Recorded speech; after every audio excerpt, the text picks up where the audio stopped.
যে জান্নাতে প্রবেশ করা যাবে না রাসূলের অনুসরণ ছাড়া।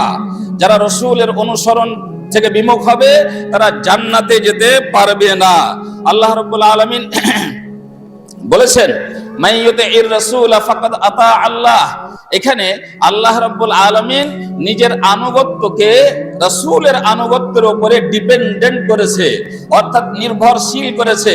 বা অন্য ভাষায় সহজ করে বলতে গেলে আল্লাহ তাআলা বলতে চাইছেন, আমার আনুগত্যের যদি কেউ দাবি করতে চাও, যদি কেউ এই কথা বলতে চাও যে আমি আল্লাহকে মানি, তাহলে তার প্রথম শর্ত হলো আমার পাঠানো রাসূলের আনুগত্য করে দেখাও। যে রাসূলের আনুগত্য করতে পারবে না সে আমার আনুগত্য করার দাবি করিও না।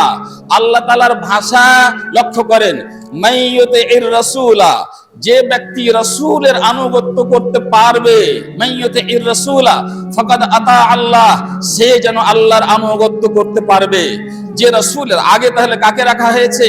যে রাসূলকে মেনে দেখাতে পারবে সেই একমাত্র এমন যোগ্যতা অর্জন করবে যে আল্লাহর ইতাআত করবে। ওমান তাওয়াল্লা ফামা আরসালনাকা আলাইহিম হাফিজা, আর যে সেখান থেকে মুখ ফিরিয়ে নেবে, আমি তোমাকে পুলিশ দারোগা করে পাঠাইনি, এটা আমার উপরে ছেড়ে দাও। এই ভাষা ভঙ্গিমা কখন কে কাকে বলে? আমার জন্য ছেড়ে দাও, বেটাকে দেখে নিব। তার মানে এটা এক ধরনের ধমক যে যারা আল্লাহর রাসূলকে আনুগত্য বাদ দিয়ে আল্লাহর আনুগত্যের দাবি করতে চাইবে তার বিচার আল্লাহ নিজেই করবেন। বুঝতে পারছেন? এই মর্মে রাসূলুল্লাহ সাল্লাল্লাহু আলাইহি ওয়াসাল্লাম অনেক কথা বলেছেন। তার শুধু একটাই কথা বলি, সময়ের অভাব। মান আতাআনি ফাকাদ আতা আল্লাহ।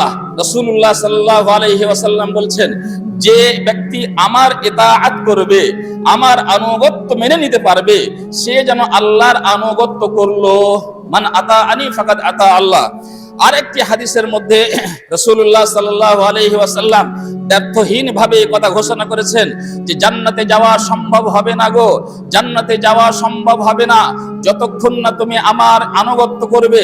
কারণ আমি বলে কেউ নয়, আমি যেহেতু আল্লাহর প্রেরিত রাসূল, আল্লাহ আমাকে এই কাজের জন্যই পাঠিয়েছেন, এই দায়িত্ব দিয়ে পাঠিয়েছেন।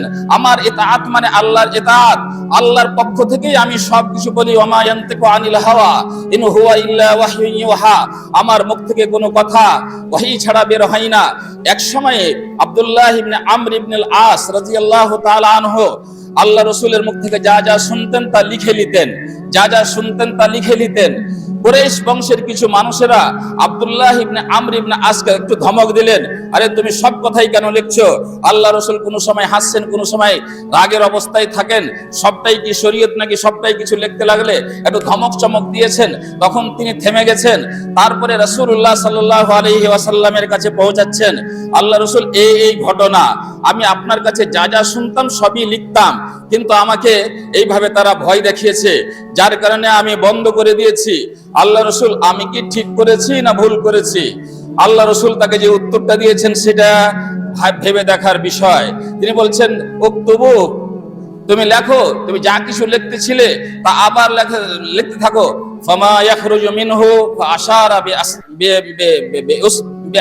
বিউসবুইহি ইলা ফিহি, তারপরে তিনি নিজের মুখের দিকে ইশারা করে বলছেন, এই মুখ থেকে ফামা ইয়াখরুজু মিনহু ইল্লাল হক, এই মুখ থেকে হক ছাড়া অন্য কোনো কথা বের হয় না।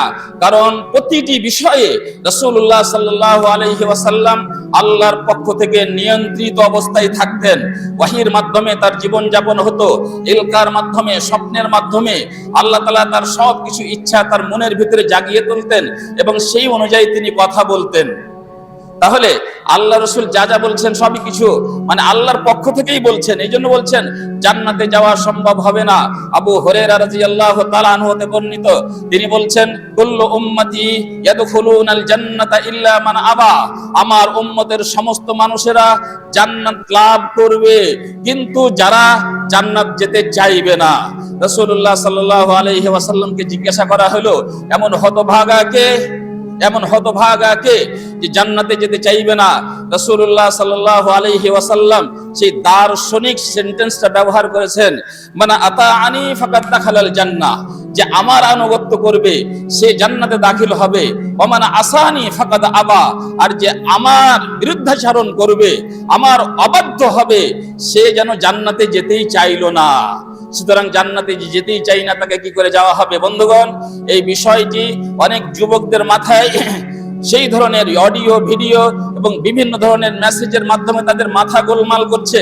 কিন্তু যেই কোরআনের তুমি দাবি করেছো সেই কোরআনে এই সব কথাগুলি লেখা আছে, এবং সেইখান থেকে নিয়ে রাসূলুল্লাহ সাল্লাল্লাহু আলাইহি ওয়াসাল্লাম কিছু কথাকে স্পষ্ট করেছেন।